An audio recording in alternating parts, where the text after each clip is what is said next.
All right, Andrew John here, and I need you to lock in for the next few minutes because what I am about to share with you is not speculation, it's not theory, and it's not another headline you scroll past on social media.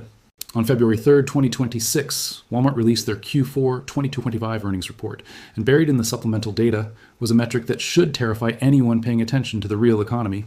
Same-store transaction volume declined 60% in discretionary categories compared to Q4 2023. That's not a typo. 60%. This is not a soft patch. This is not a temporary dip in consumer sentiment. This is a structural collapse in purchasing power happening in real time at the largest retailer in the United States, serving over 240 million customers every single week. And if Walmart's customer base, the backbone of middle America, has lost 60% of their discretionary spending capacity in just 2 years, then everything you're being told about economic resilience and soft landings is a lie. Your ability to maintain your standard of living is eroding faster than the official data suggests.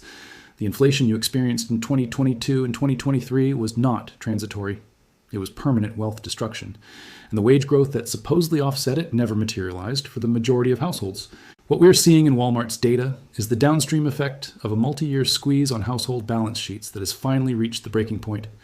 Americans are not choosing to spend less. They are broke.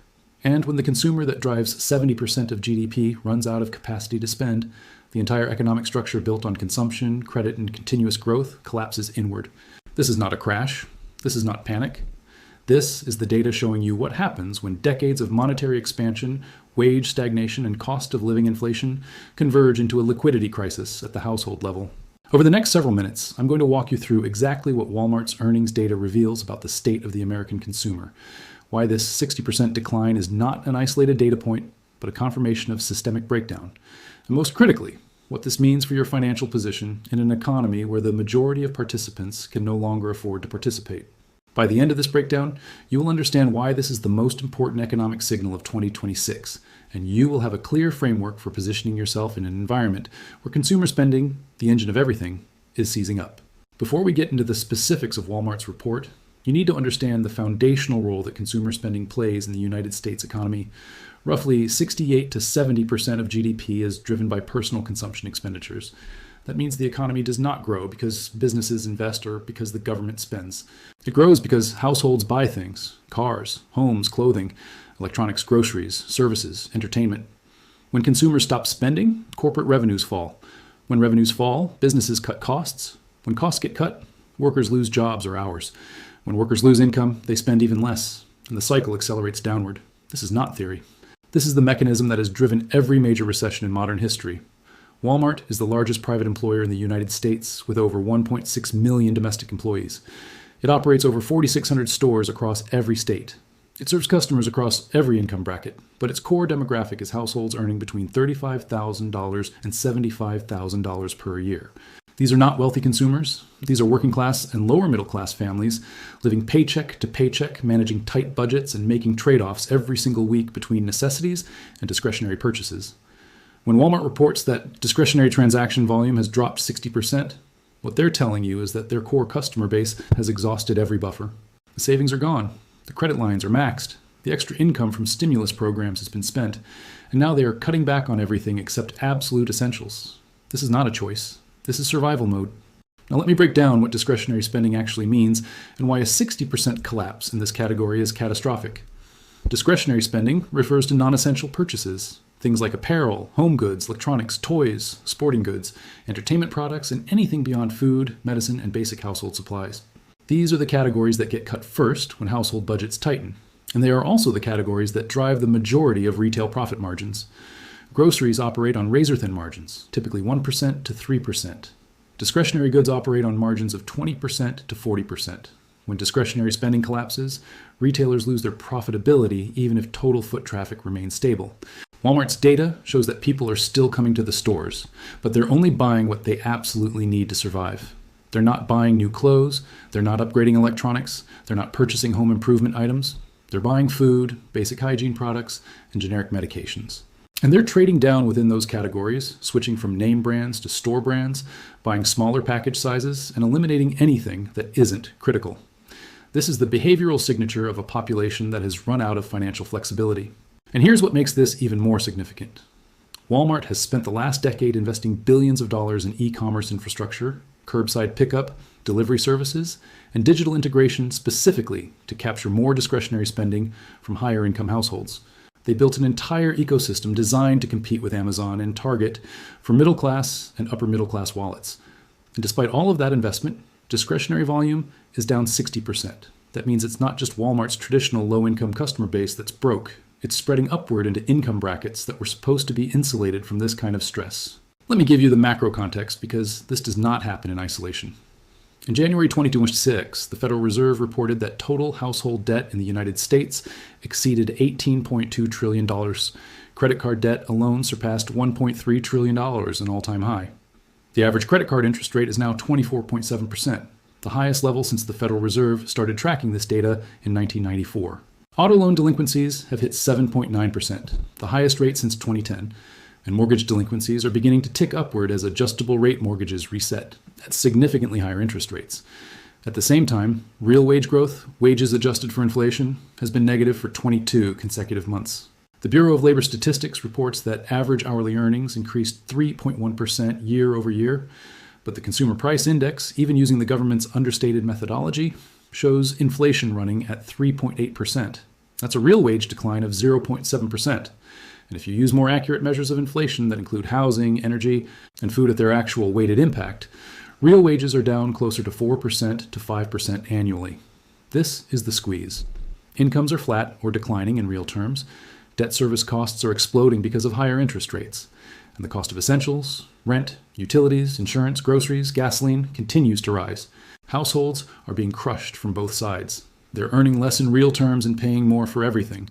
The only way they have been able to maintain consumption over the last 2 years is by burning through savings and taking on debt. But the savings accumulated during the pandemic stimulus era are now exhausted. The Federal Reserve's own data shows that the personal savings rate dropped to 3.4% in December 2025. Now let's talk about historical precedent, because patterns like this have appeared before, and they tend to follow a recognizable progression. In the lead up to the 2008 financial crisis, consumer spending began to weaken in mid-2007, nearly a year before Lehman Brothers collapsed. Retail sales growth slowed and eventually turned negative. Discretionary categories experienced noticeable declines. Several major retailers reported same-store sales drops in the 20% to 30% range during the worst stretch of the downturn. What stands out today is not just the decline itself, but the speed at which pressure appears to be building. During the 2007-2008 period, discretionary spending deteriorated gradually over many quarters. Recent retail commentary, including from large national chains, suggests that certain discretionary categories have experienced significant multi-year pullbacks. If these trends persist, the pace of contraction could prove historically significant. The broader macro backdrop also looks different. In 2008, the Federal Reserve began cutting rates from 5.25%, giving policymakers substantial room to ease aggressively. Today, rates remain elevated relative to the post-2008 era, while inflation pressures have not fully returned to target. That combination potentially limits how quickly and how far policymakers can respond if consumer weakness deepens. In other words, the balancing act between supporting growth and controlling inflation may be more complex this time. A second historical comparison often discussed is the 1973 to 1975 recession, which followed a major oil price shock that reduced household purchasing power. Real disposable income fell, unemployment rose meaningfully, and economic output contracted for several quarters. Even in that period, however, consumer retrenchment unfolded over time rather than collapsing all at once. One important structural difference between earlier downturns and today is household leverage. In the 1970s, total household debt as a percentage of GDP was significantly lower than it is in the modern economy. Over the decades, access to credit expanded dramatically. That expansion supported consumption growth, but it also increased sensitivity to income disruptions and higher interest costs. When consumer spending slows materially, the effects tend to ripple outward. Retailers may reduce expansion plans or close underperforming locations. Commercial real estate can face higher vacancy rates. Lenders with exposure to those properties may experience rising delinquencies. Manufacturers and logistics firms can see reduced order volumes. And at the state and local level, tax revenues tied to sales, income, and property activity can soften simultaneously. This is why large retailers are often viewed as early indicators of broader consumer trends. Companies with national scale, pricing flexibility, and diversified customer bases can provide insight into shifts in spending behavior. If sustained weakness appears across earnings reports in the coming quarters, it would reinforce the idea that consumer demand is cooling more broadly. Another factor worth monitoring is credit performance. Recent data has shown credit card delinquency and charge-off rates trending higher compared to post-pandemic lows. While not yet at crisis-era extremes, the upward movement suggests that some households are facing increasing financial strain. Rising interest rates over the past 2 years have increased borrowing costs, which can pressure highly leveraged consumers. Historically, late-stage credit cycles tend to follow a pattern. Borrowing expands during strong periods, leverage builds, repayment stress increases as conditions tighten, and lenders respond by tightening standards. Whether we are entering that phase now remains to be seen, but the combination of softer discretionary spending and rising credit stress warrants close attention. Importantly, this does not automatically imply systemic collapse. Economic cycles are complex and influenced by policy responses, labor market resilience, and global conditions. However, the current signals suggest that the consumer environment is becoming more fragile than headline market indices might imply.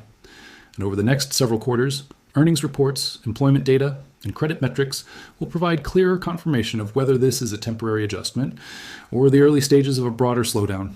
So the question now becomes simple. What do you do with this information? If the consumer is under pressure, if credit stress is building, and if discretionary spending continues to soften, then we are likely entering a phase where selectivity matters more than optimism. This is not about predicting collapse. It's about preparing for volatility and reduced margin for error. First, understand that late cycle environments tend to punish excess. Companies with high debt, weak cash flow, and dependence on discretionary demand are typically the most vulnerable. When revenue slows, leverage becomes a magnifier, not of gains, but of risk. Investors should be paying closer attention to balance sheets than growth projections. Liquidity, free cash flow, and debt maturity schedules matter far more in tightening conditions than they do in expansionary ones.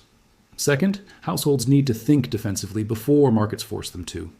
If credit card delinquencies are trending higher nationally, that's a signal, not a headline to ignore. Rising interest costs can compound quickly. Reducing variable rate debt, building emergency liquidity, and avoiding unnecessary leverage are practical steps that create optionality. Financial flexibility is an asset in uncertain periods. Third, watch credit conditions carefully. Credit is the oxygen of a consumption-driven economy.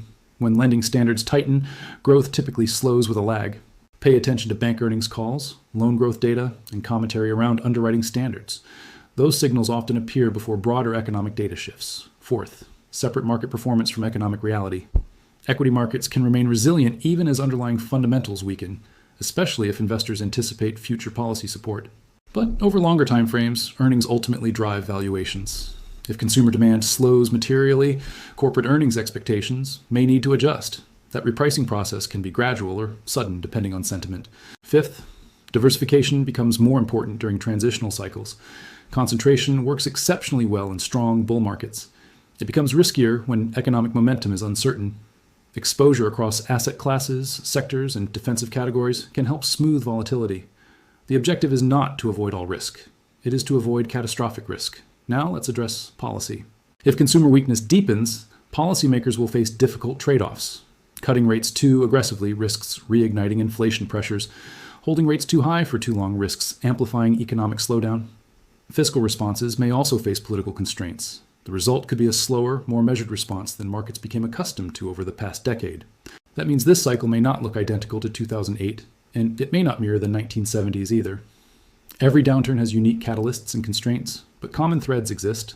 Leverage matters, liquidity matters, and confidence can shift quickly once credit stress becomes visible. Importantly, none of this suggests inevitability. Economic systems are dynamic. Labor markets, productivity gains, technological shifts, and global capital flows all influence outcomes. The purpose of analyzing retail data, credit trends, and historical parallels is not to forecast disaster. It is to recognize inflection points early. Right now, the signals suggest increased fragility within the consumer segment. If those signals stabilize, the economy can recalibrate without severe disruption. If they deteriorate, volatility is likely to increase across financial markets. So the framework is straightforward.